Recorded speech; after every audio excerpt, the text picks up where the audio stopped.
I'm lucky there's hardly anything here, so.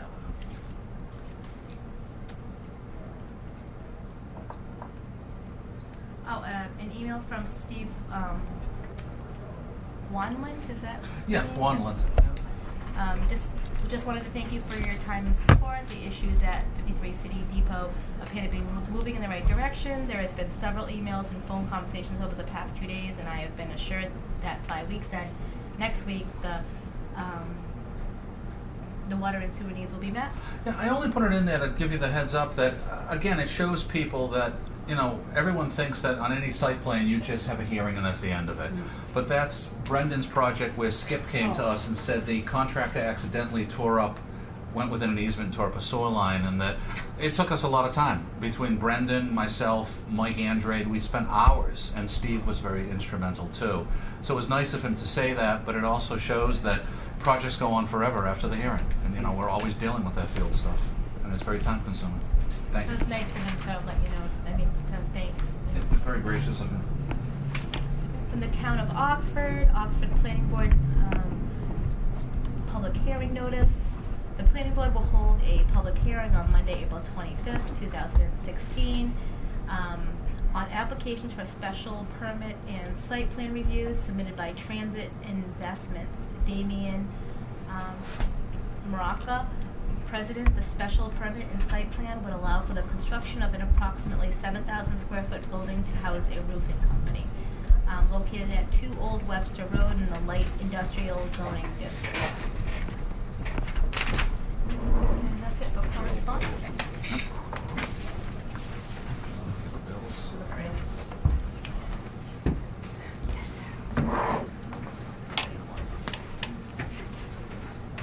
Alright, we have a bill from Graves.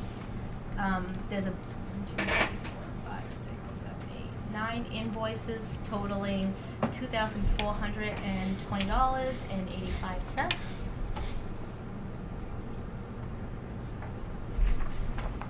There is a bill for Alan's cell phone and the Thompson Reuters West Publishing Corp. And that's Yeah, that's annual legal inserts we get on Massachusetts legislative and case law revisions, and they send it to us 3 or 4 times a year. It's the annual bill.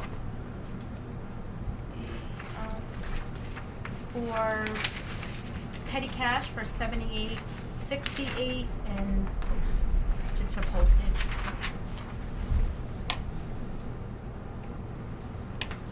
And that's it. So moved. Second. All in favor? Aye.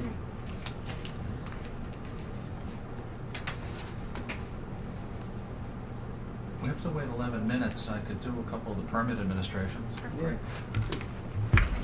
Files. Good things, how are you? Interesting here. We have from Burton Engineering Leslie Wilson on behalf of her client Elias Hanna, extending the annual site plan approval for the Elias Hanna site plan for his building project out on Route 20 that he hasn't started yet. That's the old, what they call the old tattoo parlor, a little west of John's Auto, you know, that whole area. They would renovate the existing building and build another small one next to it, so they're just looking for the annual extension, and hopefully this year he'd get a contractor in there. Do I have a motion to extend the 16 Worcester Road project to April 21st, 2017? So moved. Second.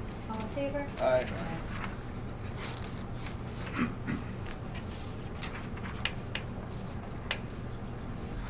The next one, I'm just going to hand something out to go over with briefly. If I can find my copies. Hold on 1 second.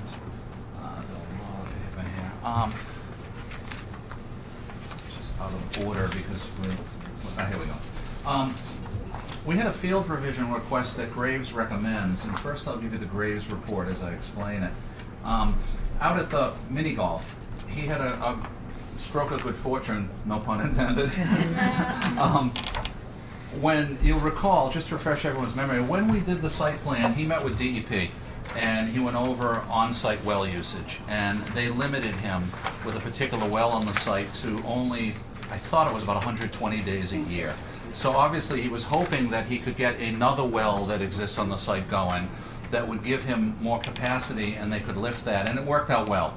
He met with some more DEP people last month, and what happened was they gave him permission, but now that he's using that well, he has to have an area around that second well of no disturbance. So based on that, he wanted to adjust the parking space layout because a few of the parking spaces fell within that zone of protection for the well. So Michael reviewed the revised sheet that Burton Engineering put together, and you've got Michael's one-page summary that explains in a way what I just said, only more clear from an engineering point of view, and that he certainly has no problem recommending the modification.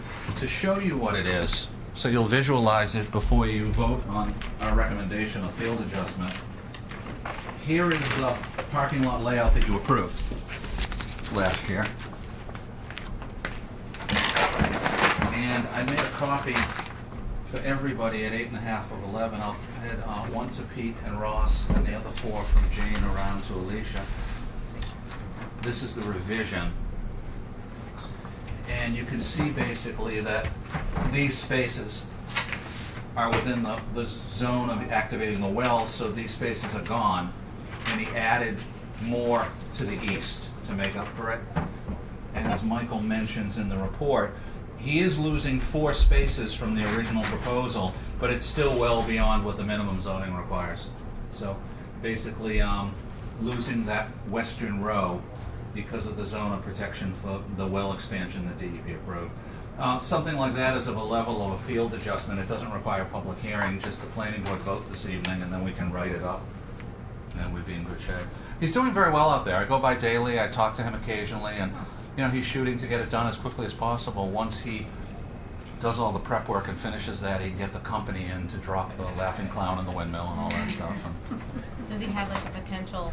has he told you about potential date? I was out on an inspection the other day, and I says, oh, June 1st. He says, maybe Memorial Day. So Wow. they were spreading finish around, and they've got the carpet guy, or whoever the carpet guy is, to put all the green grass down. But they've got a lot of work done in the past month out there. Yeah, going good. So, Mike and I would both recommend approval per his April 6th review, just as a field adjustment. Do you have to vote on it? Yes. Do I have a motion to approve the changes as shown? Second. All in favor? Aye. I have a question. Does DEP need to get involved with that? DEP did, yes. Okay. He started with DEP, and it was the DEP that changed his initial DEP approval on the well, yes. This is secondary after that. Thank you. So it's Putters, Hannah. The last one, prior to 7:15, wanted to touch base for a few moments on the Ponican Phase 3 road reconstruction and utility reconstruction. It's going very well. I want to give you the last 4 reports and only focus on one item from the 4th most recent one. But just for your information, I'll pass them to my left and I'll take any extras back. This is the March 9th report. Then I'll give you the March 10th report to take home and just keep on file. There's good photos with each of them, as you know, from when we looked at the earlier reports at board meetings. Here's March 10th. And then April 13th. Thanks, Pete.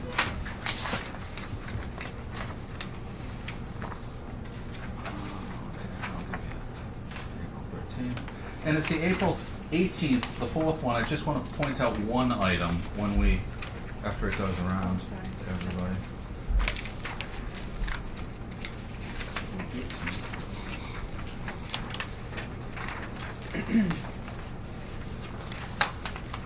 Thanks. And again, I say it over and over again, but I think it's worth saying. I really give Hometown Bank and Michael Mallett in particular credit for investing time, money, effort, and getting this large-scale road reconstruction in the subdivision properly completed. Thanks. The only item I want to go over for 1 minute, just to keep the board in the loop on an item, if you turn to the second page of the April 18th, the fourth one, Mike Andre noted one item, and I'd like to read it and then explain a little bit briefly. Mr. Mallett indicated that acceptable perk tests are not possible on lots 4 through 6 due to the depth of fill material, and that they're contemplating converting lot 7 to a non-buildable lot and locating multiple septic systems on it. If this plan moves forward, the earthen sound berm on lot 7 will need to be omitted and likely will terminate on lot 6 with and curve returns similar to that on lot 4.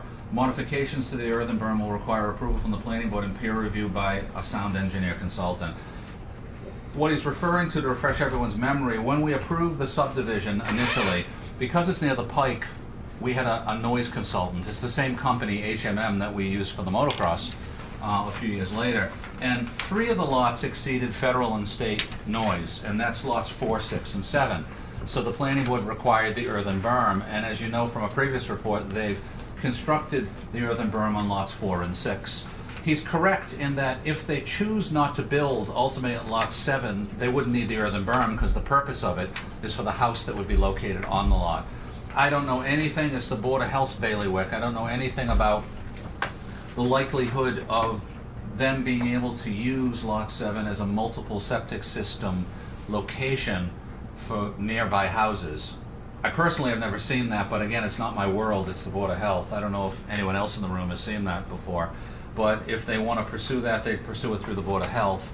And Michael's right, they would have to come back to the planning board for your approval to remove the earthen berm from lot 7. It's not a question of just saying, we're not going to build on it, we're not going to do it. So I just wanted to point that one out. I will talk to the Board of Health for my own understanding and to convey to you about what are the legal possibilities of being able to do that. I've never seen it before. They have to divide up the lot or something? They have to like divide it up. I guess what they do is they grant easements to every person whose property is served by a lot 7 septic. So say I'll make up a number, say lot 8 had their septic on lot 7, then the people who own lot 8 would get an easement on lot 7. So they have multiple septics, and if something happened to somebody's septic, they'd have to go and fix it. Yeah. It's possible, it's it's tricky, it has been done in Charlton before. It has? Yes, and what happened there, I noted when they constructed Hannah's Way, they took all the spoils from Hannah's Way and dumped them on those 2 lots and flagged in a revision to the planning board when there was a revision forward that may be a building problem too. So they put considerable fill in a low area and now cause this additional problem.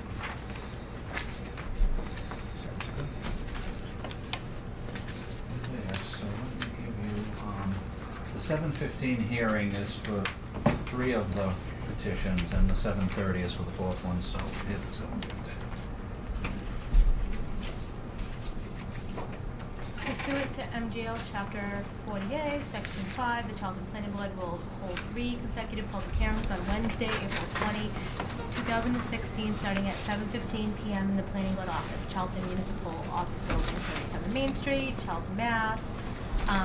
On 3 petitions submitted by Robert F. Lemansky to consider amending Charlton zoning bylaw as follows. Do I read them all out? You'd read the whole hearing notice, Madam Chairman, yes. To revise section 200 2.1B, use and structures by revising the accessory apartment definition by increasing the maximum size limitation for accessory apartments to 1,250 square feet. 2, to revise section 200 2.1B, uses and structures by revising the accessory building definition by adding the following language as highlighted in bold to the first sentence of the definition. An accessory building is one which is subordinate or incidental to the main use of a building on a lot and shall not be limited in size.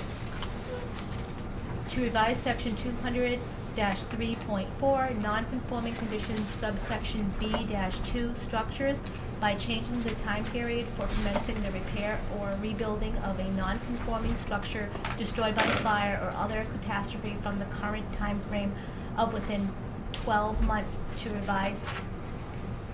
revised time frame of within 24 months of a catastrophe, and by changing the time period for completing the repair or rebuilding of a non-conforming structure from the current time frame of within 24 months to a revised time frame of within 36 months of a catastrophe.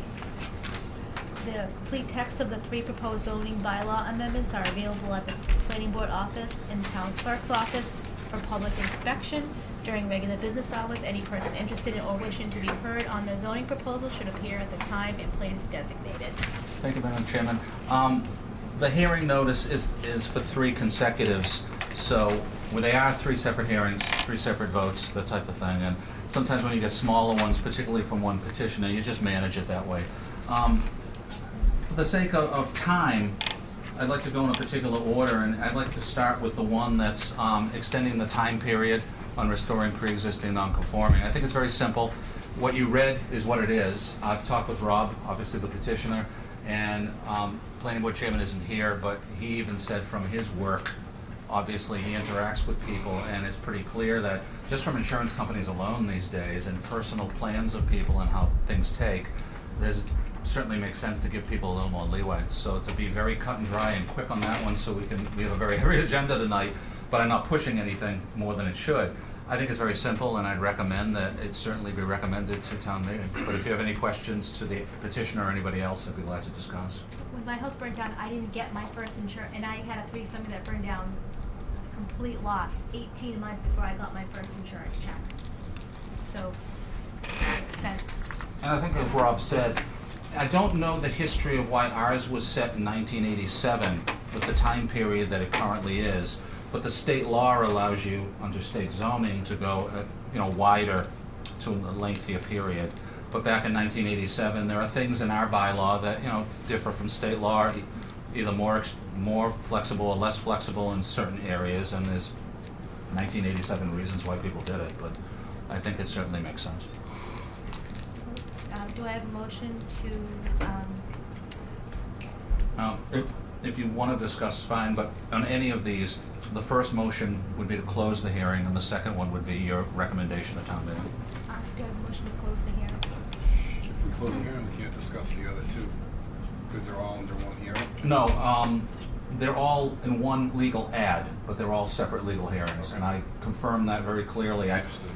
Before I wrote the ad, I spoke with the legal advisor at the state, because I've done this before and other people have, and I wanted to make sure that it was okay, and she said that it's one ad, one time, but you're holding 1, 2, 3 separate hearings. So we close each one and then, You consider them one by one. You could close tonight, each of them, you could continue them, each of them individually, but you just read a legal ad that just happened to schedule them all at the same time, so you could take them in order. Yeah.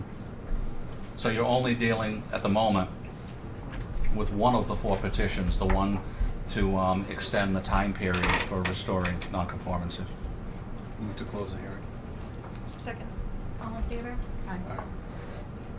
Aye. So, do we have a motion to,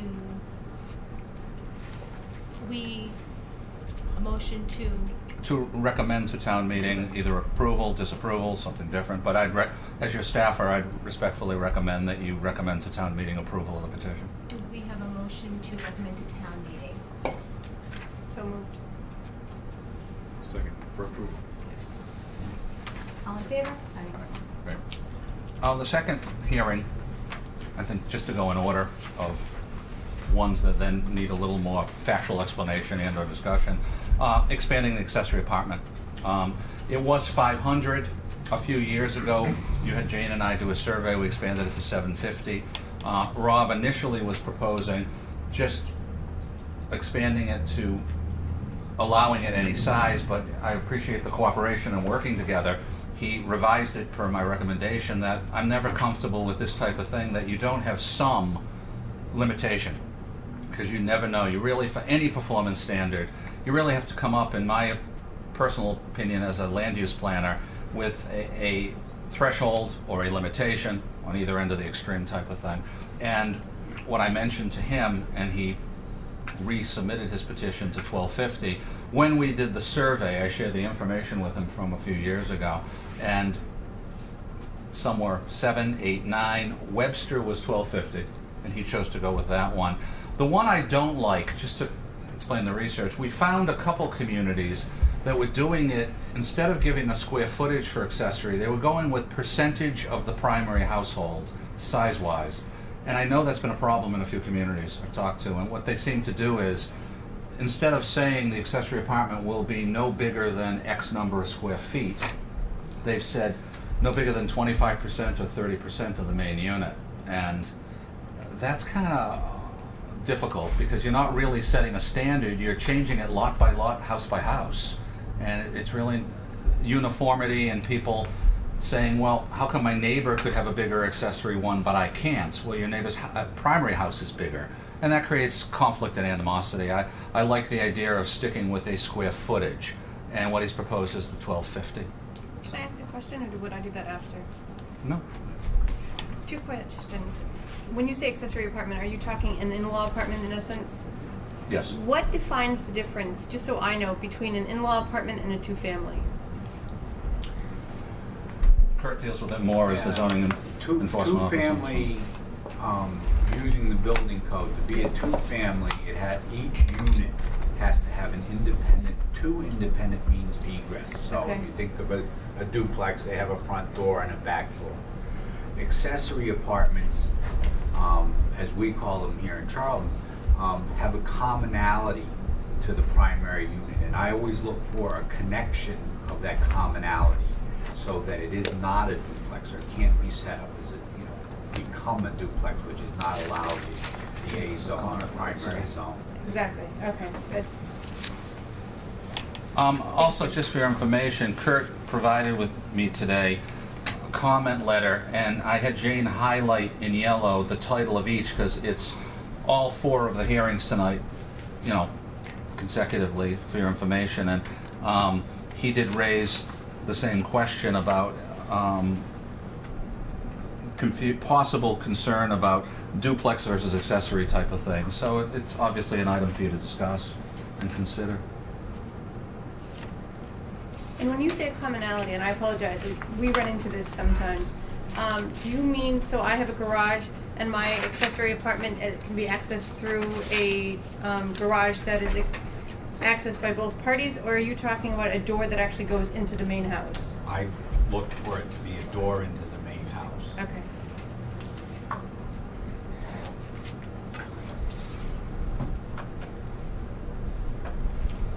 And we do have in our bylaw is a 2-paragraph, I think, accessory apartment definition in section 2 also.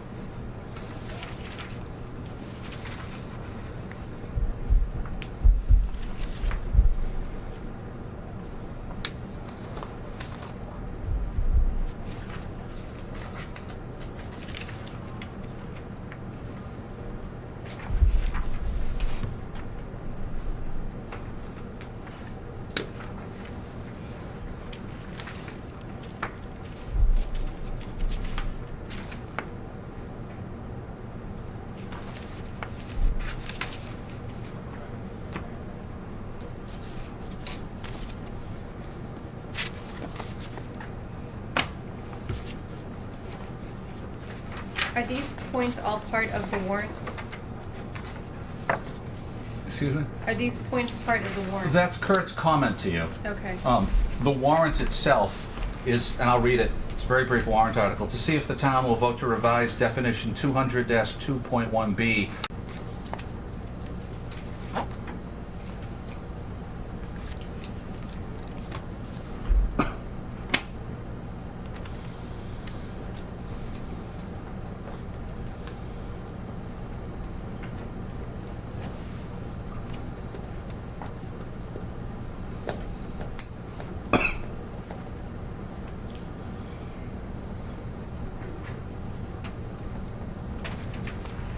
Can I ask a question through the chair to Kurt, just to try to move the dialogue forward? And I know we talked about it earlier. In our accessory apartment definition, we do state that an accessory apartment can only have 1 bedroom. Are you concerned that that's not enough to keep someone from saying, well, I'm doing a duplex? Because most duplexes are going to be like a single-family home with 3 bedrooms type of thing. You know what I mean? The concern from an enforcement standpoint is really the clearness of the line Mhm.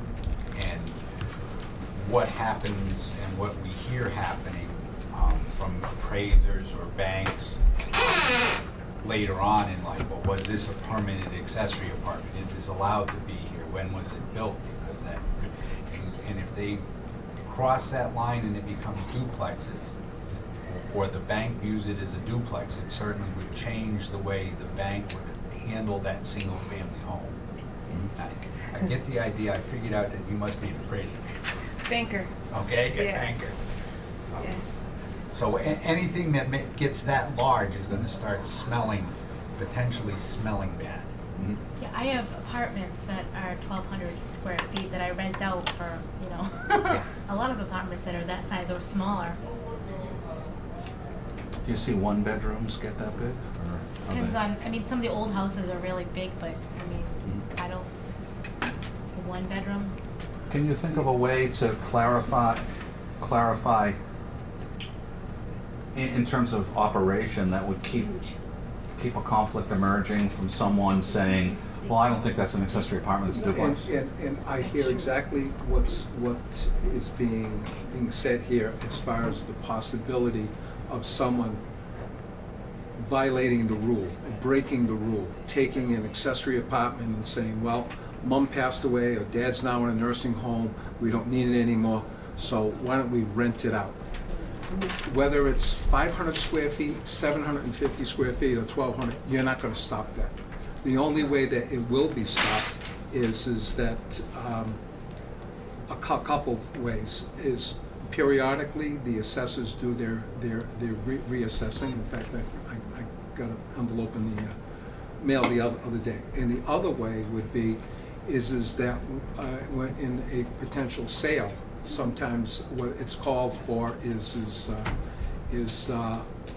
when the appraiser comes in and the appraiser sees that it's a duplex, and the thing is it's clear that it's not in a duplex zone or wasn't meant to be that way, then what you've got is a violation of zoning, and then that has got to come back to the owner and say, hey, look, you can't pass in this house because you've got a duplex here, and it wasn't allowed. It was allowed as an accessory apartment, and you have to fix it. So, I think what the weight of people being able to add on to their home, with the changing times, to where more families are now coming together to where you've got parents or a parent with Alzheimer or whatever, and they're trying to take care of these people at home, and or if one of the partners passes away and the mom or the dad wants to come back and live there, what happens is or if they both come back, and the issue is if they both come back, is sometimes one bedroom isn't enough. I know it says one bedroom, but you can have a bedroom, you can have a study, a kitchen, and a living room, okay? And if you know, in the living room, someone falls asleep on the couch, I mean, you know, that's not a zoning violation. If you've got a bedroom, or excuse me, another room that's a study and has a couch on it and someone sleeps in it, again, I don't see the foul, all right? That's just my opinion. I understand exactly where Kurt is coming from as far as what could happen. And the thing is you can always put a hypothetical on any of the rules that we have here of what possibly could happen when people take it beyond a point.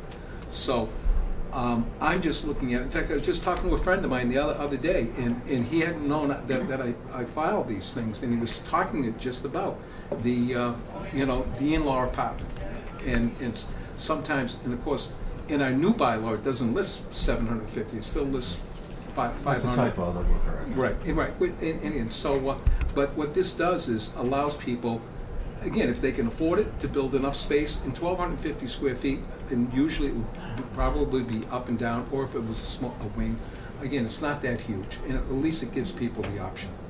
I do understand, and I understand where each of you are coming from, Sure. and I respect that.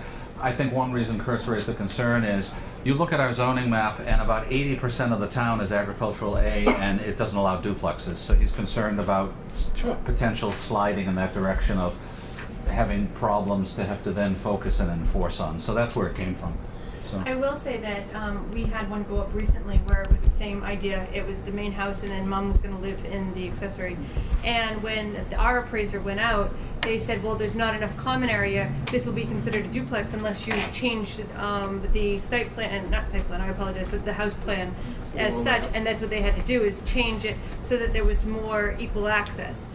Because they said as it sits, it looks more like a duplex. And they said, well, we wanted that so mom would have more privacy. And our appraiser came back and said, well, mom either gets to have privacy as a duplex or mom gets less privacy as an accessory. And they did end up changing it and allowed her grant access through the living room. There's Was that in Charlton? I'm just curious. I'm sorry? Was it in Charlton? Yes. Okay, thanks. And so I will say that the privacy issue, if you truly are renting it out, you will give up some of that privacy because there is common areas for the accessory. To your point, Rob, exactly. Right. And then the renting piece, if there's not two,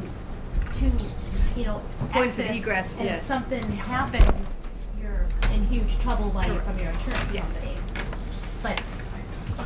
But it's still potential lumber cheating. People rent out their basements too, though, and that's not allowed either, so. Yeah, and again, if a neighbor is upset by it, let the neighbor, again, sorry to put it on your shoulders, Kurt, but it's gonna be a complaint, Right. and you follow it up, and it's simple. Look, this is what it was allowed for, and again, you're trying to cheat. Right, So, exactly. you know, the thing is you gotta stop. When do you get involved, Kurt? After it's built or as they're doing it? Oh, no, it's a construction project, so it would go through the whole permitting process. Okay. And I wear both hats, the building code hat and the zoning enforcement hat, cognizant of what zoning says and where we allow accessory apartments and where we allow duplexes. And the plan presented to me gets comments based on what they're trying to do. Oh, when people do pull a permit when they finish the Right, basement. oh yeah, sure, if they finish the basement, that's, if they put an accessory apartment in the basement and they don't permit it, it comes back to haunt them when they do a sale, and it just happened here in Charlton. Like 3 of them happened, and it was a 3-bedroom ranch, and an accessory apartment was created in the garage underspace, tripped the septic problem, tripped the sale problem, and it was an unpermitted piece of work. And I would have pointed that out during the plan review process. And that ends up being a consequence. So if you're gonna play that game, then that's the risk you take, because when it comes time to sale, and it's like the Board of Health doing a Title V, Yes. is that's when the rubber meets the road. And so, again, this is for the people who follow the rules, okay? And then later on, either they move out of the house and sell it to someone else who has a parent that lives home and or has a handicapped child, something like that. Kurt, if they bring it to you and they tell you up front it's gonna be an in-law apartment, does the assessors get involved at that time for the in-law tax thing? Well, it's finished space, it's,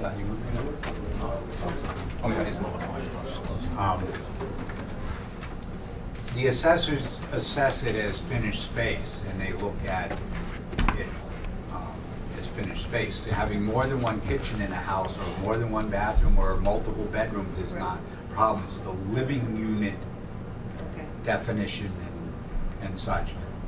The assessors will make people aware that if it is actually grandma, or grandpa living there, that there's a potential tax break because they're over 65, which is a separate filing to the assessors. But they, I think, struggle with this issue because that's where appraisers go. Is, what does the field card say this is? Now, what the field card says doesn't always reflect what, as we all know, stuff goes on unpermitted.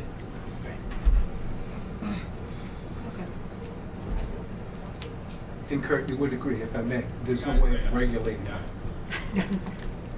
Oh, it's against the rules It's to do against the rules. unpermitted That's work. right. So, that's right. So, again, the rules are made for people who follow the rules, and we're just trying to, at least from my point of view of presenting this, just trying to be as accommodating as possible to a lot of the current situations that families are going through. Plus, it's the current trend right now, and I think we're gonna see more of it as our aging population comes up. And it's good that we put something in place and get ahead of it as opposed to get behind it and have people complain.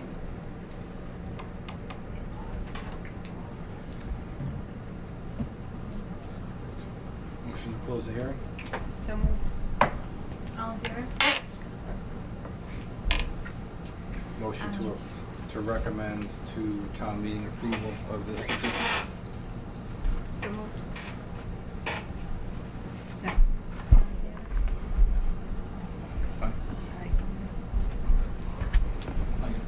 The third advertised 7:15 hearing, the fourth one, we'll read another hearing notice when we get to it, is the one, if you can bear with me for 1 minute, The of language. accessory building definition revision, and what Rob has proposed is, I'll read the sentence first as it is. The sentence as it is under section 2, the definition of accessory building. The first sentence says, an accessory building is one which is subordinate or incidental to the main use of a building on a lot, period. And he's proposing to add to the end of it, and they shall not be limited in size. Kurt has given you in that memo a comment, if I can read it for you, so you can take everything under consideration. If you flip to the second page, while the community should and does allow accessory buildings to be constructed on a parcel with a principal building by right, it's reasonable that the community regulate the size and of these buildings. The proposal to have accessory buildings of unlimited size conflicts with the part of the definition left in place that states, quote, subordinate or incidental, end quote. According to vocabulary.com, which is a dictionary source, subordinate means putting one thing below another, and incidental means secondary in time or importance. I did express a similar concern in my conversation with Rob about concerns about limitations of a particular size. I'm not so much concerned case by case about initially the particulars the board wants to do, but I also have a little concern about, just saying kind of open-ended the phrase about, and shall not be limited in size. I really am very comfortable as a land use planner with either performance guarantee thresholds or performance guarantees minimums or maximums. And I think it's all worth for discussion, see how everybody feels about it. But, so if either Rob wants to elaborate or the board members have comments or questions, I'll defer to everybody. What, in your mind, what is the worst case scenario? If we open it up to any size possible, what do you see as being a bad thing that could happen? And anything can happen, you never know. I could see somebody down the line on a very expensive project who can afford it saying, my accessory structure for because I can financially afford it, is very, very large scale, and you're saying literally, well, that's bigger than the house. And I know people say, well, it can't happen, but it can happen. I've seen it in a few communities I've worked where are very upscale about people wanting to do things that you think no one ever would in terms of size, and then they either hit the bylaw and they can't, or the bylaw does allow them to do it. So you never know. It's a question of money with individuals, and I really am concerned about somebody at some point creating a conflict in some type of use that they're now proposing an accessory use bigger than the principal use, and that's not the intent. And they will go legal with you. They'll say your bylaw says unlimited. I can do what I want.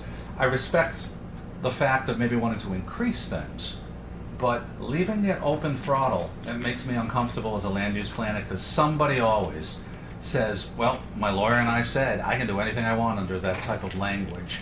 I'm always more comfortable with clarifying a particular threshold, whether you want to go much higher or lower or in between. So I guess my question would be, I'm sorry, Patsy, go ahead. So the guidelines that we already have in place, like the septic size and everything else, so if I have a ranch and I'm gonna build this gigantic in-law apartment that's the size of a colonial beside my, aren't there other constraints that will stop me from doing something that crazy? Well, this is a secondary building, so what I'm thinking is, what if I have a small house and I want to put up a very large indoor riding rink? I guess I just don't see what the negative. That's not an apartment though. Isn't this an This accessory has building? nothing to do with No. apartments. No. We looked at This is an structure. accessory building. That's why I wanted to make sure, this is So, just a building. I guess my not a question- living right. dwelling. Or Who could be. cares? I guess my question is, if I'm not a big Structure. house person, but I'm a big I either have a big swimming pool or I have a big barn. Why does anyone care? I don't understand, and maybe I'm just not seeing it because obviously I'm not in land planning. The Where is the neighbors- negative, what's the negative takeaway? The neighbors will be kind of, Yeah. They're not paying my taxes. As long as you fall into zoning and follow the setbacks, what's the matter? Yeah, that's what I mean. It's your choice. I'm just pointing out No, no, examples, you know. and I might not be It's- seeing something, yeah. and that's where I'm looking for your. I wonder if you could give an example or two of some of the types of accessory buildings we get in the community, just so they can visualize. There have, and going with the definition in place, we, and the planning board dealt with this. Had a gentleman with a house with about, say, 1,500 square foot on the ground footprint in a residential zone, very visible, proposed an 8,000 square foot garage. Oh, wow. yes. What's wrong with that? What's wrong with that? Okay. But how many acres of land? What's wrong with that? I'm enforcing the bylaw. Okay. Okay, and it was not secondary, and it was not incidental, and it was not subordinate, okay? Well, why can't subordinate define use instead of size? Your main use of your house has a defined use. Right. Okay. A subordinate structure can be something that's not used in the same way. And not you're just right, you have a dimensional choice size. to go in either direction. What I like to point out to you, though, is when you set that, if you go in this direction, what you often see in communities is people who live in a neighborhood consider the neighborhood the style that they want to keep. And if you get into it, if you open the door and go larger scale, just realize you have to stick with that and defend it when the neighborhood says, why are you allowing such large scale things that a new neighbor wants to do that's bigger than his or her house? Then you have to say, because we consciously chose to allow that. Well, Okay, so- most planning boards I've seen over the years want to hold a lower standard scale-wise. It's about scale. That's what it's about. It's about size, not particular land uses. You're making a philosophical and ideological choice. I Okay, guess so my can- question, I'm sorry. There's sort of a story that goes with this that will lend itself. In this case, is starting to be pointed out, it was a large parcel. And personally, I saw no problem with it, but I'm tied by what the Sure. zoning bylaw says. The change to the zoning bylaw was made that commercial garages, these size garages, could be allowed with some site plan approval. The neighbors are notified, they know what's going on. Had another person with about it's a raised ranch, so it's 24 by 50, so what's that work out to, 1,300 square feet on the ground? Acre and a half lot, I don't want to say congested neighborhood, but a very neighborhood-like area, 5,000 square foot garage. Now, it would have met all the zoning setbacks, he was cleared from his septic, but it certainly I certainly saw a problem coming from that neighborhood when the neighbors came and said, how come he's building this commercial garage In a residential in a neighborhood. residential community? And this is what people I see. Why do you call it commercial? But for personal use, right? It's not commercial. Don't you have to run a business or use it for profit to be These are considered the words commercial? that people come to me and call these things, when they see these metal Butler buildings going up, or space frame buildings. Why is that commercial building going But it's not. there? All right. But it is an accessory building. It Most is definitely. accessory, and it's, Yeah. and It's it's, most And I'll give definitely. you another example. When I worked in Holden, way back in the day, a gentleman who could afford it had a very expensive and very large car collection. Well, on the lot next to his house, he wanted to build, I thought, my memory says it was about an 11 to 12,000 square foot building to house his collection. And the neighborhood was incensed. And then the neighborhood, when they learned from the zoning enforcement officer in Holden at the time that you couldn't go that large, then the neighborhood backed off, and they realized it's just not gonna happen. He went to court and he lost, I remember that particularly. He tried to appeal it. However, if you do allow that, just realize that when the neighborhood says, we don't want people to have accessory buildings this big, it's gargantuan, it bothers us, then defend your decision that you allowed it to be large scale. It's a philosophical and ideological choice of yours. I am very uncomfortable in general, though, with not having, again, saying, unlimited. The word unlimited as a land use planner bothers me very much on anything in general, because you never know what parameters people are going to go to beyond. We can joke all we want, but people are very well off in every community, and someone will go to an extreme that, whether it's a board member or the neighborhood, will say, but why do we allow it to get that big? And then you have to just defend it and say, well, because we chose to. So it's your call. I'm just pointing out the range of all of this. You set the tone of what you want on this type of thing. I fully respect where you're coming Oh, yeah, from. right. I respect the concerns that Kurt is, and I'm not waffling. I'm saying there's just different perspectives on this stuff. Why It's don't not a we- right or a wrong. It's you're setting a tone one way or the other or in between that you just have to stick with once it's adopted. Why are we even adding, because it's, and shall not be limited in size, does it even need to be defined? Well, if I may, the way that, first of all, is none of these are directed at Kurt as far as how he interprets the law. Kurt does a very sufficient job and also is very meticulous about making sure that the words that are within our zoning bylaws are interpreted to the best of his ability and also followed through. So with that said, right now the size of your accessory building is relative to the size of your house. There are some people who have an 800 square foot house. So if they want to build a 3-car garage, they can't. Okay, and I remember this was at the last town meeting, having the discussion to where our own town council had mentioned, good thing Jay Leno doesn't live in town because he couldn't have his car collection, because his house would have to be as large as his accessory building. Right. Usually what happens, and as I sit here and I'm not mentioning names or locations, I know at least 5 buildings out there that blend well in the neighborhood, because usually the people who can afford to build the building have enough space to where it's not it's not negative in the neighborhood. And I think it's almost if you would please, the definition of pornography is you know it when you see it. You know it when you see something that just doesn't belong there. And 99% of the time, that doesn't happen. What happens is you get someone who has enough space, and they either have their own business to where they need the space, or they have hobbies and they happen to have the funds and that they want this space, and or again, if it's less than 5 acres and you have horses and you want to build a riding rink, then you can't go underneath, I'm a farmer portion, which is 5 acres or over, and if you're truly a farmer or you've got animals like that, you can do that. Kind of puts it a little bit of a damper on people as far as doing what they do. Now, I almost wanted to bring the 1987 zoning book that we passed at Bay Path to look back then and what those crafters had included in that. What's included in that book is the ability for anybody in town at any location to run a home business. Because in Charlton, again, everybody, not everybody, most of the people, a lot of them worked for themselves. They had side jobs. They did things at home. So the zoning bylaw allows for home businesses. It has a limitation on the amount of workers.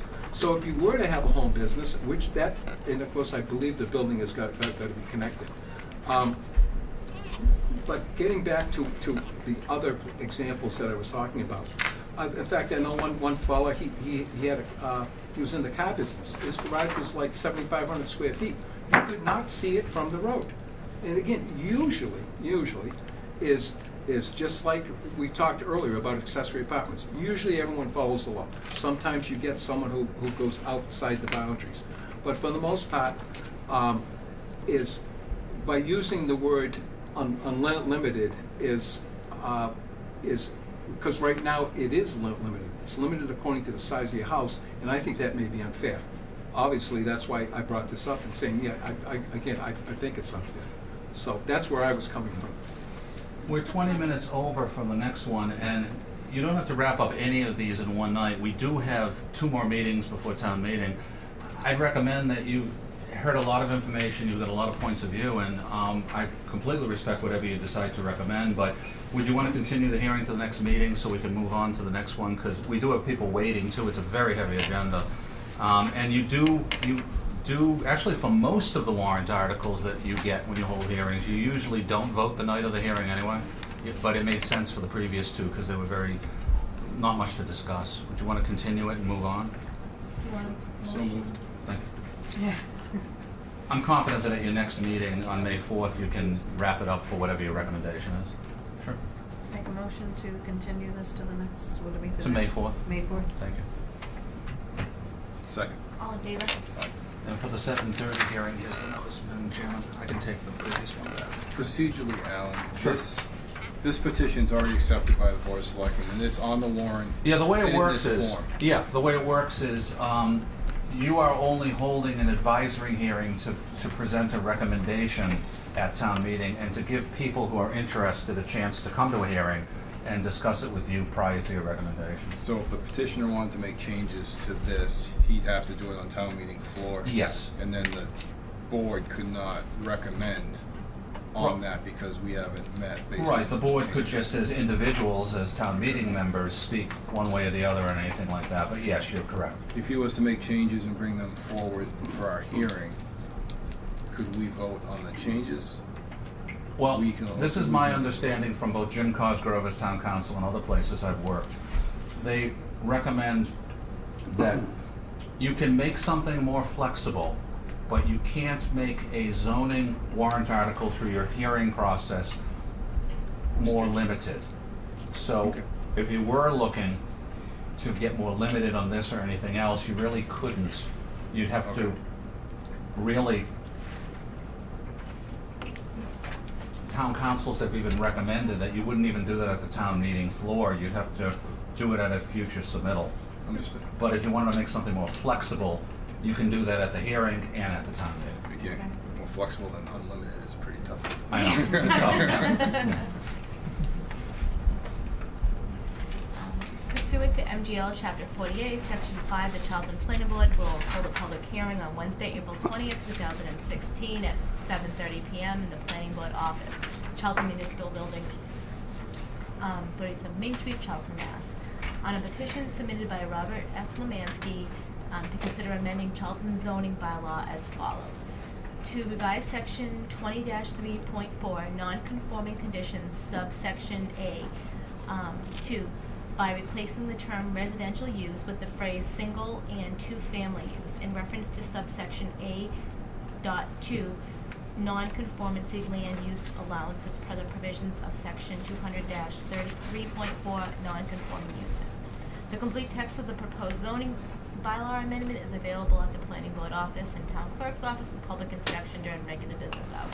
Any person interested or wishing to be heard on the zoning proposal should appear at the time and place designated. Thank you, Madam Chairman.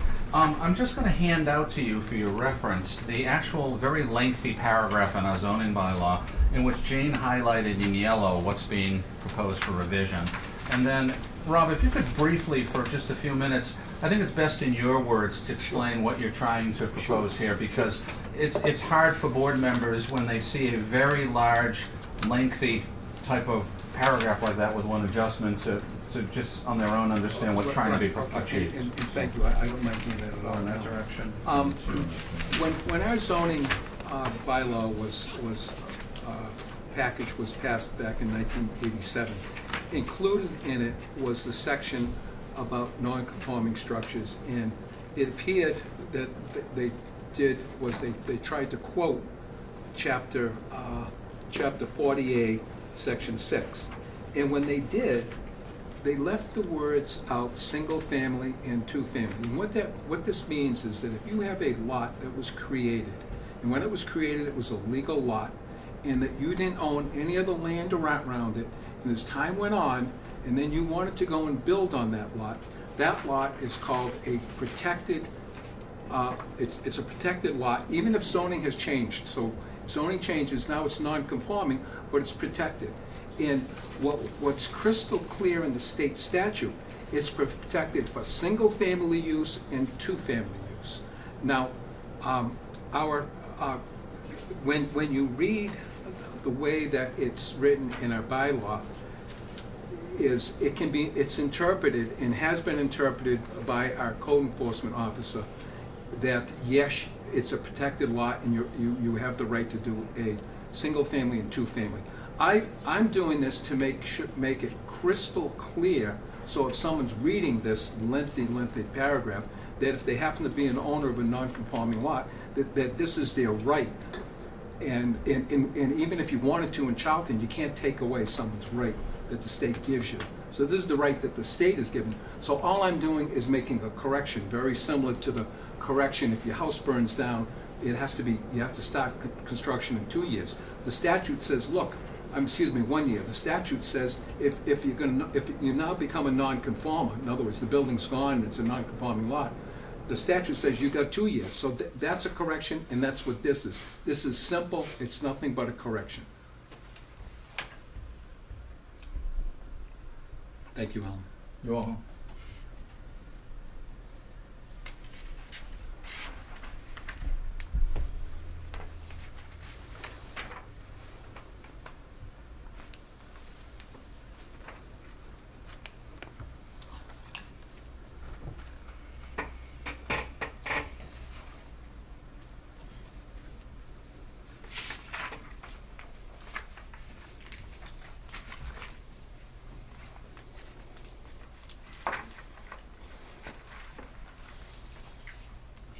Can I ask Kurt a question, Madam Chairman?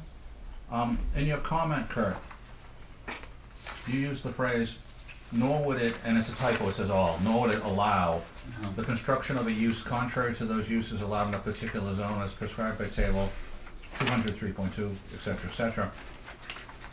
So are you saying that in our agricultural zone, which currently in our use table does not allow duplex, that if someone came forward with a non-conforming lot and says, I want to put up a two-family because that says it, you'd say, well, it's more related to the underlying, and I wouldn't issue a building permit for a duplex? Yes, that's my understanding from the land use lawyers that I look to, is that if the zone is appropriate for a two-family zone, then it's protected for that, but it doesn't confer that to a single-family zone. Mm-hmm.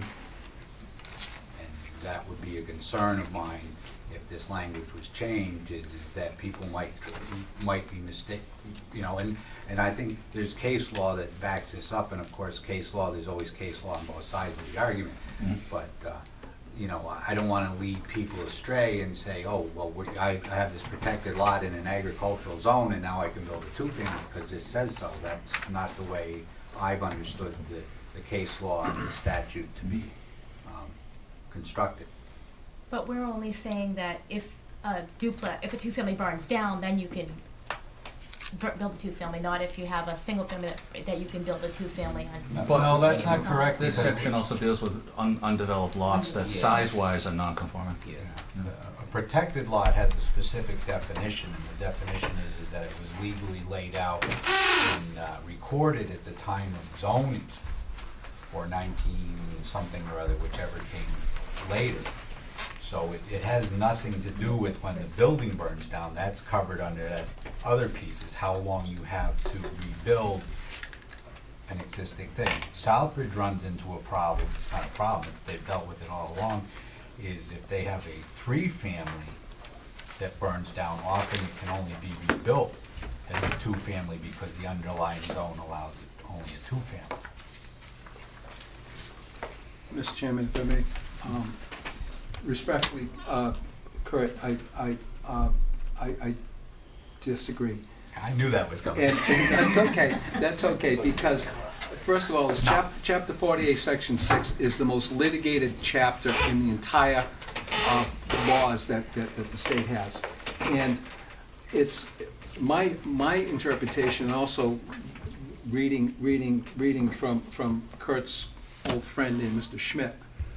If I can clarify, Don Schmidt is the former state planning official who wrote Chapter 6 back in the 60s. He's the guru. Yeah. Is the whole point of this portion of 48 section 6 says, look, if you have a lot that when it was created and you own it and and you've owned it for a long time, you haven't built on it, other people have moved in around you, and zoning has changed, that no matter what, as long as it's either, depending on the time, if it's over 5,000 square feet, you got 50 feet of frontage, and you can meet all the sewer and all those other rules, is you can build a single family or a two-family home.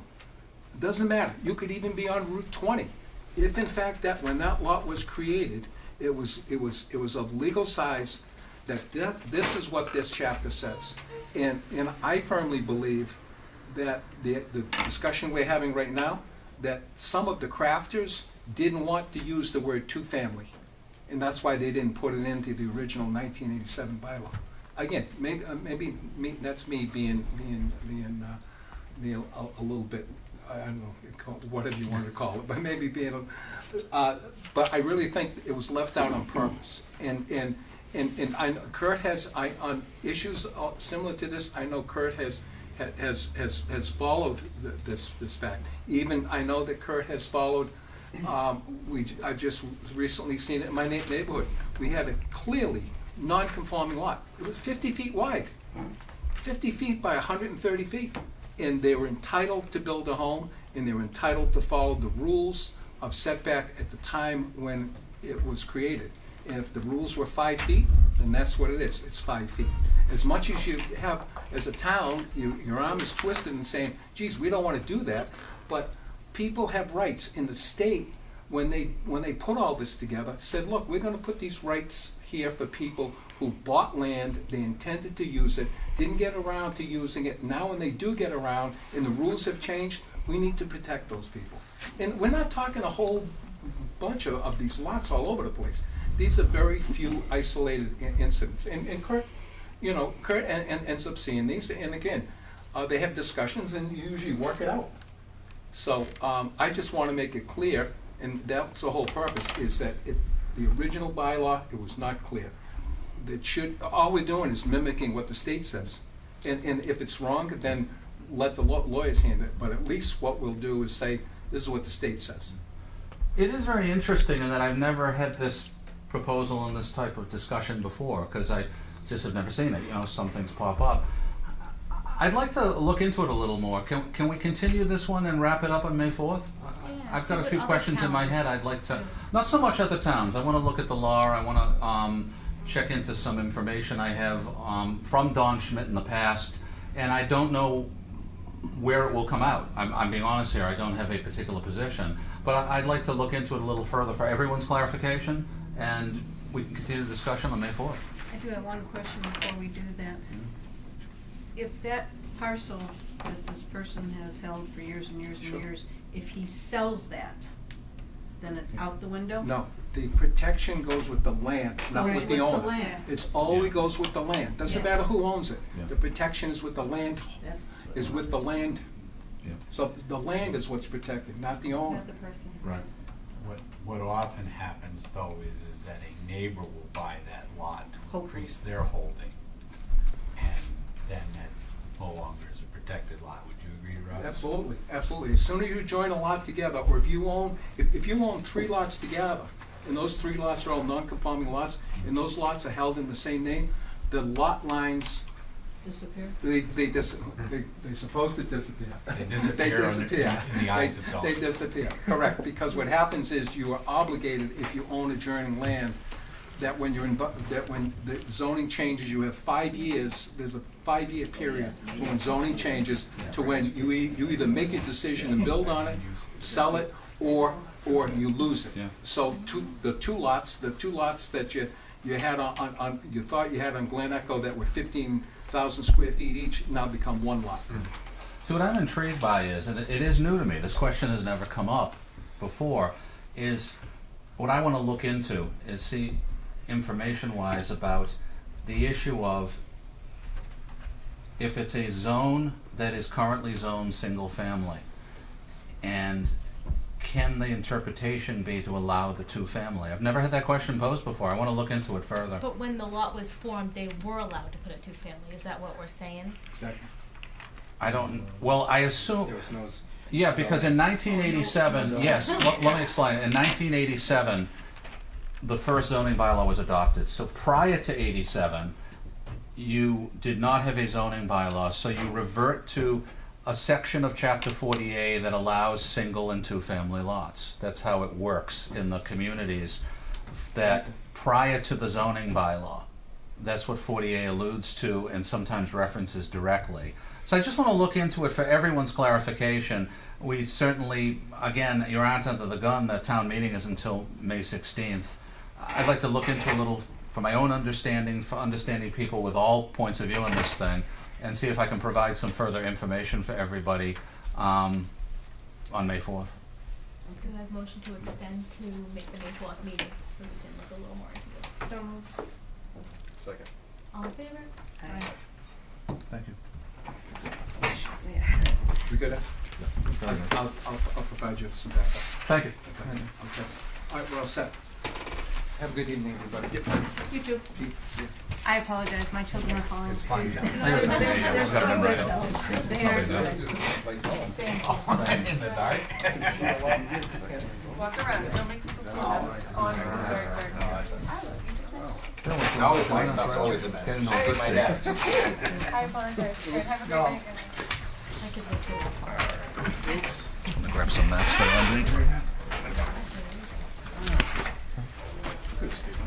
Is the agenda tonight? Yes. I just thought I'd put out the map of the site again. Nice big one, and we've got a few extras of the small one. if anyone- Sure, have a good night. Thank you. Does anyone want another 11 by 17? I've got 3 extras. Okay, good. And just to refresh our memory, this is the second working session. We had our first one about 2 months ago. John LaFleche talked to me today, and he had another meeting tonight. He was hoping to make it, but he said if we didn't make it by the time it was scheduled, if he didn't make it, then we can just follow up with him. And Bill and I and Mike Andrade are scheduled for Monday, May 2nd up at Bay Path anyway. So we'll have our subcommittee meeting at 6 o'clock up there, and then at 7 o'clock we'll meet over the project with his full board. So I'll wait till after Bill is done with his piece, but I have a memo from Mike Andrade. He couldn't make it this evening on the engineering side, but I have a memo to hand out from him on some information. But Bill, you can go first with what you've been Okay. working on that you'd like to cover with the board. Sure. Thank you. I have a very fascinating housing needs analysis that I'm sure you might find a little dry, but hopefully we can spice it up a bit so it won't bore you to death. I have some extra copies here. Please. I'll take one extra. It's a clean one, and then I'll mock up my other one. Okay. Thank you. So as One extra. Oh. no?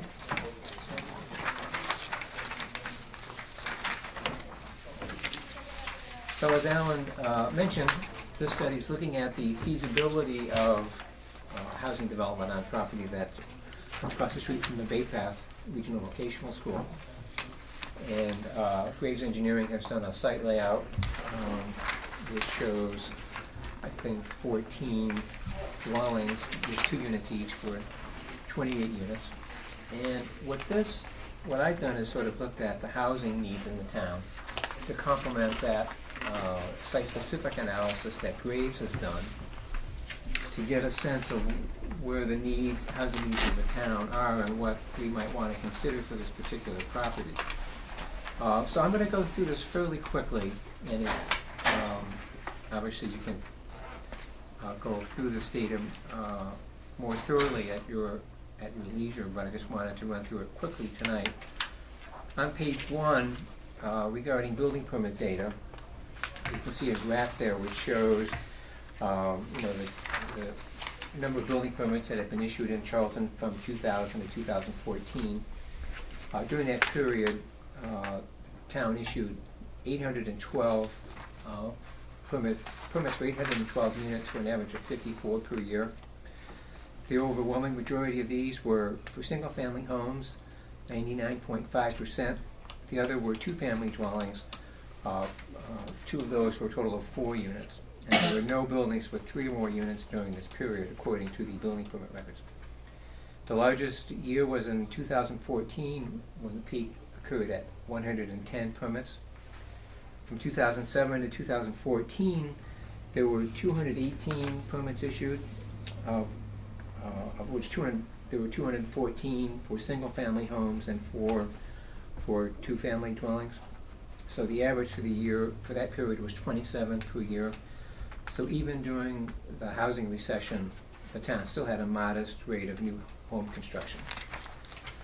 And in the last couple of years, I think the rate has begun to pick up. There were 47 units in 2013 and 32 units in 2014. On page 2, the parcel count from the Board of Assessors, which goes into the Department of Revenue, confirms that Charlton is really a single-family town. There were 4,011 single-family parcels in 2015, which represents a change of 472 from 2003. And the town actually lost 2 multifamily parcels and 7 apartment parcels, but gained 22 condos from 2003 to 2015. On page 3, population trends. I'm sure you're all aware that the town has really had pretty explosive population growth. Growth was almost double in town compared to the Worcester County median. In population rank, the town rose from 26th place in Worcester County in 1980 to number 16 in 2010, and by 2020 should reach number 11. So the town has really been growing at a much faster pace than the county. As you can see in the graph on the bottom of page 3, you can see the curve for the town has been much steeper than that for the county. So during the current decade, Charlton is expected to gain over 3,000 residents. So that's a pretty significant population change. And that, I think, is a result of the new single-family construction. On page 4, top of the page, from 1980 to 2020, the town will have gained nearly 10,000 residents for a growth rate of 147%. So that's very significant. This makes Charlton the 4th fastest growing town in the county, behind Worcester, which gained 33,000, Shrewsbury, which gained over 17,700, and Leominster, which gained 12,800. So you're essentially the 4th fastest growing town in the county. On page 5, for population projections from the Donahue Institute, by 2035, the town is expected to have 17,720 people. That's about 4,000 new residents from today, so that's about 2,000 people per decade. Assuming an average household size of 2.78 people, which the census had in 2010, that's about 1,400 new housing units. And if the trend continues of almost exclusively building new single-family homes, the town could see at 1 acre per unit, 1,400 new acres of residential land, and if it's 1.5 acres per unit, it's 2,100 acres. Mm-hmm. And so you can do the math depending on what the average lot size is. So that's a lot of land conversion over the next 20 years. On page 6, I have some questions about these projections by age, and I wanted to get your thoughts about this. According to the Donahue Institute, people 0 to 19 will decline by 12%. Those 20 to 39 will gain 7%. Those 40 to 59 will lose 12%. And those over 60 will gain 5,544 It's almost on people. It's almost So on. I We've been think through this it's before. Yeah. It's huge. And it doesn't fit because of all the new single-family homes. I'd be surprised at the number of... We went through this on a couple of our Yeah. studies the past few years with Central Mass Regional Planning, Yeah. and they zeroed in that it's all Masonicom. I think It's it's so gotta be. huge up there Yeah. that it just skewed the senior Okay. numbers. So that's what I Yeah. was assuming too, and I think the projection, the overall town projection is probably pretty close, but I would certainly question this continued Yeah. growth in the senior Our population. consultant, Chip, from the Meadowview, he and his assistant really zeroed in on that, and we have from some of his memorandum, he broke it down perfectly. Okay. That literally something like 97% of it is from Masonicom. Bringing in a lot of people from outside of the town. Only about 3% of the senior increase is non-Masonic, but we Right. have that in a memo. Okay. Yeah. On page 7, that second table, I thought was interesting that in 2010, women 60 and over outnumbered males by just 182 people. But by 2035, the projections show that women will outnumber men by 1,536 people, and they'll make up 60% of the senior population and then 40%. So I think that might have some implications for housing needs as well. For households, on page 8, Charlton is, again, this bears out the fact that Charlton is really a family town. The town has a high percentage of family households, 78.5% compared to the county's 67%. The town has a higher percentage of families with 2 parents and children, 27% compared to the county, 21%. The town has a smaller percentage of single-parent households compared to the county. But adding married households with children and single-parent households with children, 34% of the town's households have children compared to 30.5% of the county. So the town, I think, is more family-oriented than the county as a whole. And then conversely, there's a lower percentage of non-family households, 21.5% compared to the county's 33%. Interestingly, on the bottom of page 8, households with single persons 65 years and older living alone. So this table indicates that the town is likely to have more single elderly households than the county, and in fact, that will grow from 4.4% to 6.9%, whereas the county as a whole will decrease in that factor. On page 9, housing units. Because of the large number of single-family homes, as you might expect, the town has a very high number of owner-occupied residents, 77.7% compared to the county's about 60%. Has a much lower percentage of renter-occupied units, just 18.5% compared to the county, about 32%. So I think that indicates that there is a need for more rental units and more multifamily dwelling units in order to meet some of the housing needs in the town. On page 10, the subsidized housing inventory. Charlton has just 83 units on the subsidized housing inventory, which is the state's list of units that count towards meeting the state's goal that each town should have 10% of its housing stock available for low and moderate income households. Most of those are at Meadowview. There's another 39 unit project on on 69, and then there's 8 units in a group home somewhere. So that's just 1.7% of the town's housing stock, so you have a long way to go to meet the 10% goal. How do you differentiate between elderly and family? I guess if someone wants to come in and propose a new development, sorry to interrupt. Which page are you on? I'm on No, page, just in general. yeah, just in general. Okay, in general, okay. So you talk about subsidized housing, and I guess it falls into 2 categories, right? Whether it's elderly, or, and there's more than one need. It's more than just elderly, it's also family. Yes. So if someone was to propose, I guess, a new development, they could go either or they could have a combination of both, depending could do a on what they combination wanted of to both, build, sure. kind of like what you've done down there. Yeah, I think what we want to try to figure out is what's the most immediate need for, is it seniors or family housing? And I think with the project at Meadowview, which would be primarily for seniors, I think you'll have most of the subsidized units will be for seniors, and I think it makes sense to diversify a little bit for families. But if you This is felt there was also a bit more of a political directive from DHCD for this site. Little quick background, when we met with Kate Racer, the Deputy DHCD Director for the Meadowview project, originally we were pitching to her that we were looking for elderly and they were okay with that. Then a year later she said that the state's policy was changing and they wanted us to redesign that project for some family, some elderly for the new units, and we said, unless you're giving us the money to do it, we can't. We spent over $40,000 of town money to do that. We can't go back to the well for another 40, and we spent a couple of years. You're asking us to throw away. So Kate said, well, this is what we'll do. if you find another site that you're willing to study and propose eventually just family housing, she said, I can accept that.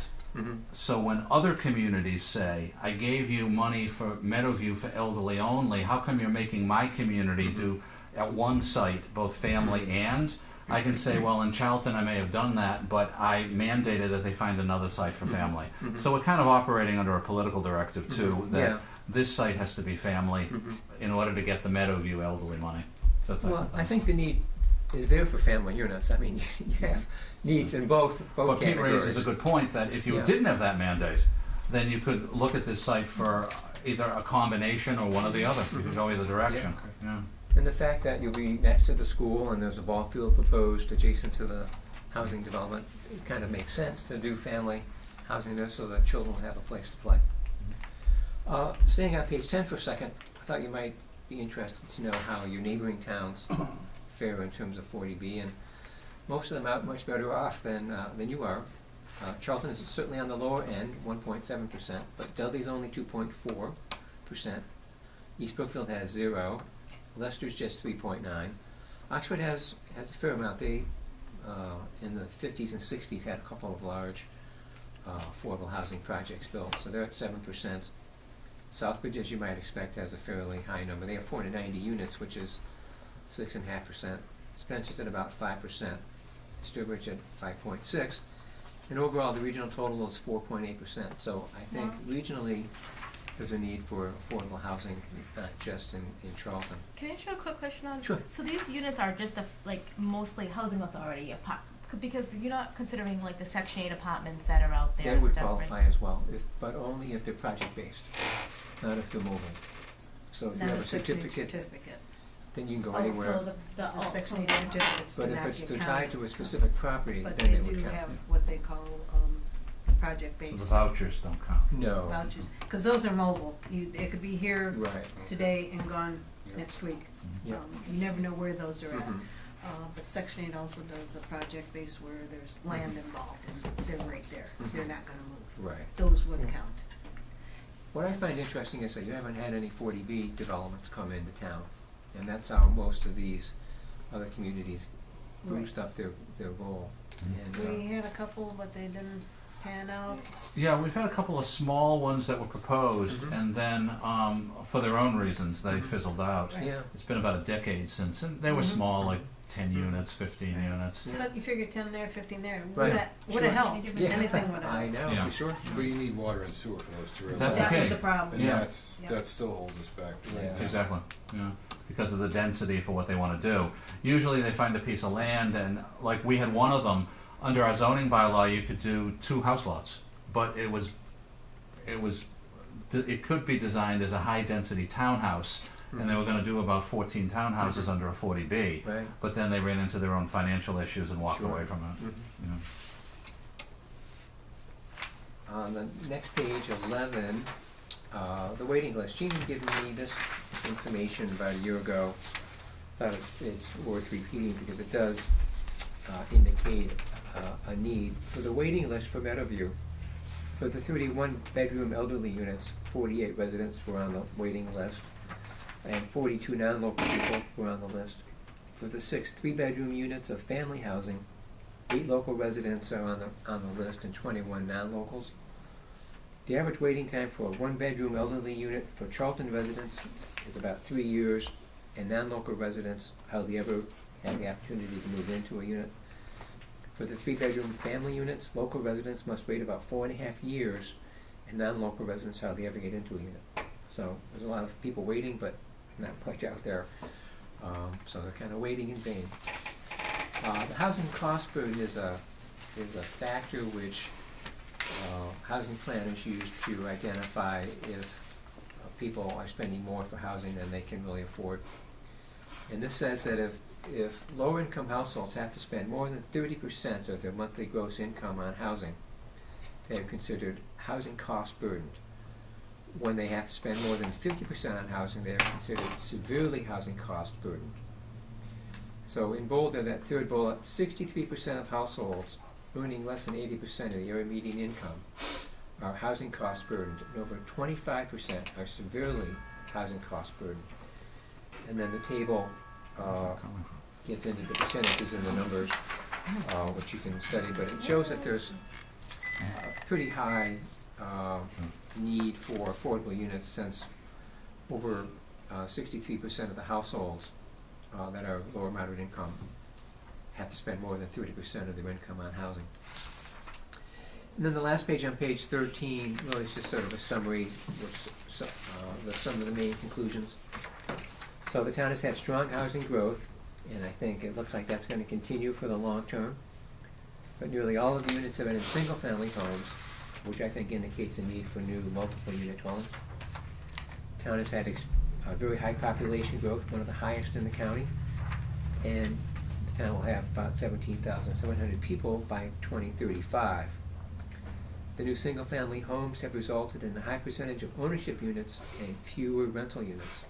So I think as a result, the town should try to diversify its housing stock by adding new rental units. 4,000 new residents coming into town by 2035 will require about 1,400 new units. Charlton has a higher percentage of family households than Worcester County. The strong market for new single-family homes, I think, will likely continue to draw new families into town. Age projections show strong growth among seniors. Seniors typically desire to downsize from large single-family homes to smaller units and seek a variety of lifestyle choices, including retirement communities, apartments, assisted living, and nursing homes. Women will constitute 60% of the senior population by 2035. Charlton has a low percentage of units on the subsidized housing inventory. The Housing Authority has a long waiting list for units at Meadowview, both for seniors and family units. 648 low and moderate income households are considered housing cost burden. This shows such households have difficulty finding units they can afford within their means. So clearly, I think the town has strong needs for affordable housing, both for seniors and for families. So, good news and bad news. We've got a strong housing market, but not so much for It's low and moderate interesting income that people. you parallel on the fact that we're always at the top tier of the annual growth rate. Yeah. CMRPC, from when you were there and continuing on, shows that year after year, of the 43 communities in the CMRPC region, we've always been in the top 10, and you Right. found that Yeah. we're currently at number 4. Right? Even in other years, we've been always in the top 10. Yeah. You know, and it's highway location. Mhm. It's all about that. Yeah. So I think there's probably agreement then that this site makes sense for family housing, given the fact the state is sort of asking you, or maybe not, maybe a little more strongly, to produce some family units. It seems like a pretty good location for it to me. I see that, Mike has done a very reasonable job here, showing a fairly high dense housing development, but he seems to feel that the site can handle the septic. Yeah, that was his memo. I didn't think I'd go into it in detail, just suggest that the board members bring it home and digest it. And the next time we have a working session with Mike and Bill, he'll go into more detail. But what he just summarized for tonight, since you couldn't make it, is that he had a discussion with Steve Wandlin at the Water Sewer Department, and it was very positive. Some possibilities of connecting to public sewage. And the third page is a schematic. And I'll just read a few brief things from it. Mr. Wandlin was very cooperative and indicated that a connection to municipal sewage might be possible, as there's an existing sewage pump station off of Mugget Hill Road, about 2,700 feet to the east of the site. And he then says a new gravity sewer would need to be constructed to flow down gradient to the pump station. Although an on-site septic system could still be feasible, we recommend pursuing the municipal sewer connection.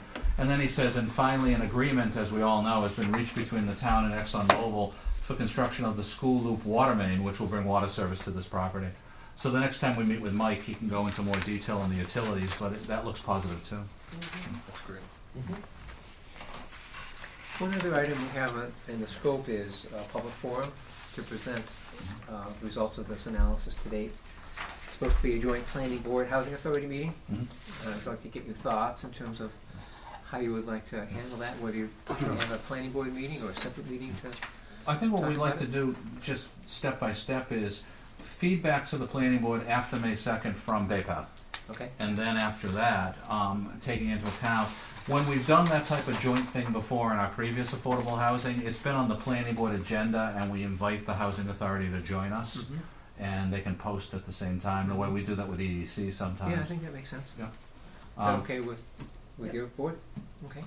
I think the interesting part will be, you know, Bay Path, John has been very positive, Yeah. but he has a very large board, as you know, and I think it'll be critical, because it's their property, of Mhm. meeting with them and seeing if they have further questions, or if they're reacting differently or not. Mhm. They're kind of they are the third party to this partnership, Mhm. but they prefer that John just represent them to us, and that we eventually go, as we're going in 2 Mhm. weeks, to them, Right. type of thing. Yeah. That would not be a venue for my board members, or would it? Oh, sure, they could come if they like. The only thing is, it's not, I wouldn't post it as a meeting. If they want No. to send a representative or two Okay. under your quorum, Okay, I think it's best to have your actual board members, because you're in partnership with the planning board, the way we've been, is to come to meet with the planning board, as opposed to a formal housing authority meeting on May no, 2nd on the it'd probably paper. just be the chair. Yeah, that type of thing, sure, absolutely. Yeah, they've been very supportive, you know, even beyond the superintendent's level, so I think Yeah, they're reacting very favorably to this idea. Yeah. Of course, they have a benefit of the practice field, which Right. I think they need in the housing area, which would benefit them. Now, how would this work? Mhm. Bay Path currently owns a property. yes. The housing, if this project were to get approved, Mhm. where would funding come from? Yes, that's a very good question, and to fill you in, because you weren't involved, the way it works is, we turn to DHCD, and again, Kate Racer is the deputy director we work with on these projects, and they always want these types of analysis and studies, so like the market analysis, the engineering analysis, we then bundle that up, and then we go and we meet with Kate and her staff in Boston, and we follow their direction on how we should pursue the funding. So for instance, when we did Meadowview the exact same way, we did 2 studies like this of Meadowview. We went through this over a couple of years. Then John McGrath is planning board chairman, myself, Jean, our state rep and state senator at the time went in and met with Kate and her staff, and she had reviewed the studies and this info for Meadowview ahead of time. So she said, in that particular case, I'm thinking of 3 sources in my agency I'd cobbled together the Meadowview funding. And we started down that road, and when gubernatorial administrations changed, they got frozen. So I was talking to people at a different state agency last summer who said, we'll pick up your project, and that's mass development. So that was the up and down path on that one. We'd start it the same way with this. We'd go to Kate, Yeah. we'd have the same type of meeting, and we'll say, you know, I think we've justified the feasibility, the support, the game plan. How do we pursue the money with Kate? And she'd either say something similar to before, or say, I have a different way of getting the funding. So it's very Byzantine too. It's not very cut and dry. It's internal policy of her staff, how much money they have, a particular project that is feasible with a certain dollar amount. I remember very clearly, and we talk about it a lot over the years, when it came to Meadowview, she said, I love this project because I don't have to give you a dime to buy land, and I don't have to give you a dime to build a road. So I'm thinking of 3 accounts, I just cobble it together, which is easier. Then we hit the wall. The Patrick administration froze things the last year of their administration politically. Right. And so we were kind of getting frustrated thinking what's going to happen, and Mass Development wants to fund it now. You know, they've gone into the affordable housing game. They want to do a tax credit and tax financing. I forget the exact names of it. And we've been talking with a financial institution that would get involved. Bill is writing the PATH grant application for the consultant to cobble all that together. So it's tough in Massachusetts. I mean, on the negative side, this is why we never see affordable housing really gain ground. On the positive side, at least there's a path that if you have enough patience and put in enough time and effort, you can finally get something out of the pipeline. But it's very, project by project, they create the funding source, they create the strategy. And it changes. Yeah, It's constantly changing, like, who's in what department, whether it's family, whether it's elderly. it would be a lot easier if they just said, we have a program and you apply, and that's it. Right, you know, present it to us and, Yeah, you know, we'll score you on it or something, but it's not like that. yeah. But that's the game plan, so this is this is the foundation to go to Boston, literally, the analysis, the study, all that good stuff. Gina, are you thinking that the housing authority would eventually manage the property? Or would you see it going to another nonprofit housing organization? Obviously, we would like to manage it. Mhm.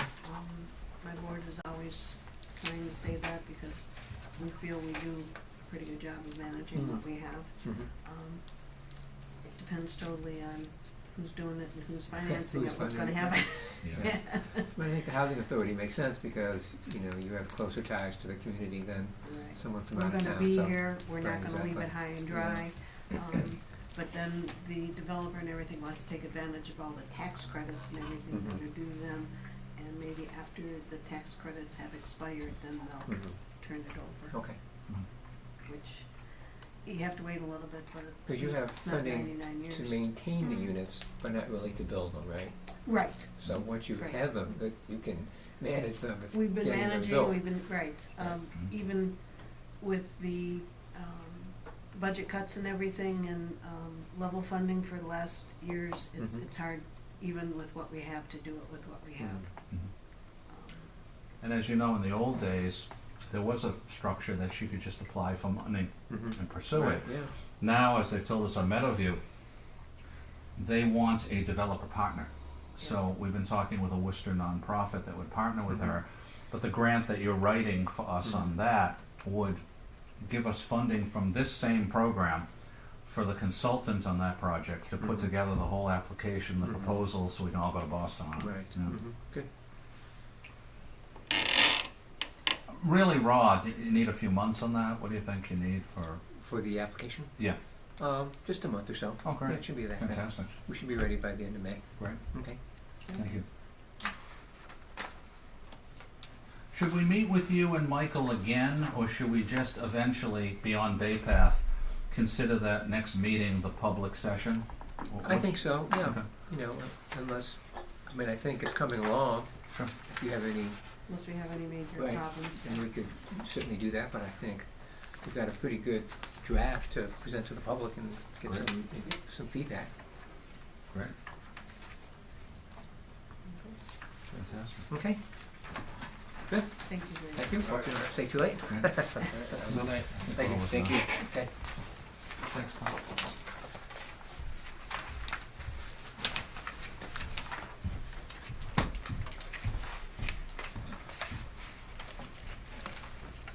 You were very patient. Bigness. No problem, no problem. Interesting stuff, honestly. Just an hour off. No, that's okay. Getting things done, though, that's all that matters. Brendan is here to wrap up first Brookfield and then Stafford Street. We're there. I can be very brief, no problem. I'll be very brief. He and his engineer gave us the revisions for Brookfield, and there's no reason we can't approve it tonight. Just, here's Michael's peer review report that we received yesterday. Just to summarize incredibly briefly, 4 little items are just adding or adjusting an elevation note. 24, 29B, 29D, 29E. That's something that, when he gives us the final copy prior to building permit, contour numbers just have to be adjusted. I see, yep. Yeah, very minor. And then on the 5th item is item 33, and I'll read it. Michael's recommendation. That was on the steepness of the access road, which they gave us a revision proposal. And Michael wrote, the engineer has provided a graphical representation of an unspecified fire truck in the profile and responds as adequate vertical clearance. Graves still has some questions and concerns and recommends that the board condition the applicant conduct a field test of the constructed driveway with the Charlton Fire Department to verify access before the certificate of occupancy or occupation is issued. Okay. I think that makes sense. Yeah, That, you know, when you're ready for your certificate of occupancy, we give the fire department a chance to, you know, do a vehicle analysis. If it works, fine. If not, you just have to do a field adjustment Wonderful, prior to. no problem. Yeah. What I'd recommend is the board consider closing the hearing, and then I can recommend some conditions of approval. Do I have a motion? So moved. Second. All in favor? Aye. What I recommend, board members, is rather than me read everything, it's the same standard conditions that we do with all of them. But I just want to clarify also that one condition will be, two things. Prior to the issuance of the building permit, we get the revisions on the contours. And secondly, that since this is in a residential area, we have the disassembly performance guarantee in the Understood. same manner that we've done before. No problem. That's it? Do I have a motion to approve with, motions? So moved. Second. All in favor? Aye. And moving on to Country Store Solar, the Stafford Street one, I'll give you the Graves report that we received today. 3 in this direction. Brendan, I'll hand you one if you can hand them to Peter and Ross. Thank you very much. And everything's fine. There's absolutely nothing to require a revision prior to receiving the building permit. Again, I'd recommend closing the hearing and considering conditions of approval. Do I have a motion to close the hearing? Second. So moved. Second. All in favor? All in favor? Aye. Thank you. Same thing, the standard conditions that we read at every one of them, plus clarifying the condition that, you're in a residential neighborhood, we just need the disassembly performance guarantee in the same manner we always require. Do I have a motion to approve with conditions? So moved. Second.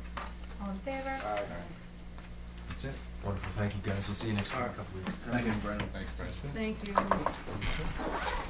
We've got one more permit administration. Peaceful Woods, which is Bonnie Berthium, Mitchner, and Rob Lemansky's 55 and over on Stafford and Center Depot, is just up for its annual special permit extension, and you'd be extending it to April 20th, 2017. Do I have a motion to extend, the senior housing on Stafford and Center Depot Road to April 20, 2017. So moved. Second. All in favor? Aye. Now, that doesn't qualify for affordable, that's just 55 and over. Yes, but what's really interesting, Massachusetts is the weirdest state in the country in this. If you had a 55 and over development, and say hypothetically there were 75 units, and if 5 were affordable, under a state 40B revision calculation about 10 years ago, as an incentive to have some affordable, you can count every single one of those units under your affordable inventory, even if they're not. I just found that out. Isn't that unbelievable? So what you do is, you would love to have some developers, Yes. Yeah. and actually, it would happen here, because our bylaw, you're right, you're bringing back my memory, because this project has been a while. Our senior living bylaw requires that 10% of the units be affordable. Right. And so in that particular project, it has it. So when it's built out eventually, we'll be able to forward to the state for the inventory, the entire project. Yeah. It's a carrot they offered when, Jean, what was her name? The woman from the Berkshires who was governor? Swift. Jane Swift. Jane Swift amended that as an incentive to try to get more affordability. Yeah. It's interesting that the numbers from his table was so much higher, but we're more the norm. If you look at the entire state, Yeah. most communities are less than 2%. But because you've got a few communities, like he said, that had a couple of historical mega projects at one point, it got them to 3 or 5%. You see a handful of big cities over the 10%, Worcester, Boston, places like that. Now, does someone have to manage those for them to qualify as affordable? Yeah, the way it works is, it's an official state inventory, so they contact Gene every year for any updates, and you've got to give them the information they review, and then they decide that it's adequate, it fits affordable, and they'll put it on the inventory list. But if it's a private owner, how do they qualify it as affordable? To be affordable, You know what I'm saying, Al? Yes. If someone built 3 duplexes and they wanted Right. 2 of them to be affordable. It would only be affordable in the state's eyes in one of 2 ways. It's either a unit that is some manner involved in an affordable housing program, Okay. or through one of the local government permits. It came out as affordable in the permitting process. So a 40B Right. project. So if John Smith hypothetically said, I put up 3 duplexes and I'm renting 2 of them in the affordable range, why don't you tell the state they're affordable? The state would say no, because he's just doing that on his own. It could change tomorrow. The state wouldn't accept So that. that's what you were talking about, being attached to the property. Right. the Section 8. Yeah, right, it's what they call a project-based Section 8, where the units will always be, affordable in perpetuity, and, you know, it's not gonna change. Whereas a Section 8 certificate, they can be living in Charlton anywhere Yeah. and have a certificate, but then in a year, they could be over in, Leicester or something. So how does that with like grants, so you get, maybe you get some sort of bonus funding from the state and To it gets build it? designated, is that how that Yes, would work? yes, there's some incentives to do it, with your financing and everything, for a private, person to do that. We have, Growth management brief, and then I'll get to my list. Growth management, I just want to say that we're just increasing. I've had 3 different people today contact me on 3 brand new projects. And I said to them that I can't even have a meeting with you until about 2 weeks from now, but great, bring it in, you know. So it's just accelerating, which is a good thing. I think it's, you know, it's all within our bylaws, it's all allowable. And I do have a meeting tomorrow morning, Graves and I, with the Treehouse Brewery people and with their engineer. And it's a final engineering meeting they've requested prior to submitting. And if everything stays on target with their workload at McClure Engineering, they'll submit next week, so we can open the hearing in May. Excellent. Yeah, so we're looking good there. And again, all the projects, like I said, continue on, but in a 2-hour space today.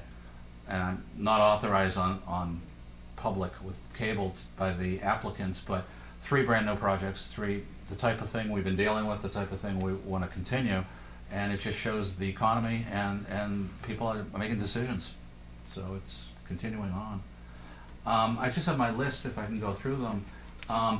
Again, to remind everybody, because we're so heavy, we're having a 3rd meeting in May. So the planning board scheduled Wednesday, May 4th, Wednesday, May 11th, and Wednesday, May 18th, 3 meetings. I anticipate that on one of those meetings we'll have Treehouse, definitely, and the other projects too. Rob Lemansky does his annual meeting with you, and we invite the EDC in for a touch base on Water Sewer Commission update. And I talked to Rob, and we're both looking to schedule it for your May 11th meeting. Also on May 11th is Ron Gothia's zoning proposal. And he told me that he is reaching out to the neighborhood to have some pre-hearing yeah, discussions. I know he met with each,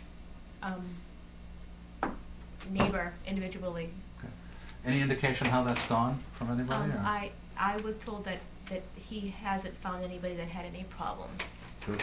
It's always important to reach out like that ahead of time, and good, that's the best way to deal with that. Good. Charlton Orchards, just an update, refresh your memory. Last fall, we did a site plan approval for a commercial solar array for a Florida company that's gonna lease a section of that. The company is finalizing a sale of the project to another company, and Burton Engineering has talked to me about revising the plan. Michael Andrade and I have both made it clear to them that they need to show us a revision. What they verbally described, we can't give them an indication of whether it triggers a revision that needs a public hearing, or it will be a field adjustment the way you did the Putters miniature golf tonight. I'm leaning more toward my belief, from what they're verbally describing, they'd have to come in for a public hearing revision, but it's all doable, but I think that's the format. But we still need to see a plan. It's hard to just go by a verbal description from somebody, but it seems like it's definite and it's moving forward, so that's happening. I also wanted to give you a handout from Brendan. We had an EDC meeting last week, and Brendan came to show his latest site plans to EDC, and he gave us a handout April 11th from the state on the governor's signing of the legislation that re-upped things, and to use Brendan's word, it decreased the value of the credits for power sold by the customers by 40%. So, like he said, it's a bit. He described it as a bit of a haircut, is the phrase he used. That the incentive, the credit package basically was decreased on the valuation, which makes it less advantageous for these companies, but at least the ball game is still going, and they can continue that. The problem is it's also just a Band-Aid. By the end of the year, they're gonna go through this whole thing again, and I'm hoping to see at the state level that the next round will be more lengthy and more permanent. It's just too bad that everybody has to go through this. These are a win-win, but you have political opponents from certain utilities and other sources of energy trying to create stumbling blocks for the commercial solar industry. Was But- the other one for, Charlton Orchards, is that Sun Connect? I believe it was Sun Connect, yes. Yeah, Yeah. The company that got the approval, yeah. no. I was contacted by a gentleman who may or may not, he just wanted to learn initially, and I met with him, possibly have a household level small wind generation, which would trigger a planning board site plan review. I'll keep you in the loop if he actually wants to move forward on it. But we'll see what happens. I mentioned the Bay Path meeting, and again, town meeting will be Monday, May 16th. So we've got time if we have to go over anything related to planning board. The other item that we're still awaiting some information and some work on is Russ Jennings' as-built for the street acceptance. So we don't hold a public hearing on that under state law. The selectmen will hold a layout hearing, but we vote a recommendation to the selectmen, so we'll see where that goes. When Mary Devlin sets the layout hearing, we'll schedule on your agenda a comment to submit. And that's it for today. Thank you. Do we have minutes? Motion to adjourn? Sounds good. So moved. Second. All in favor? Aye. Right. Sounds good. Looking good.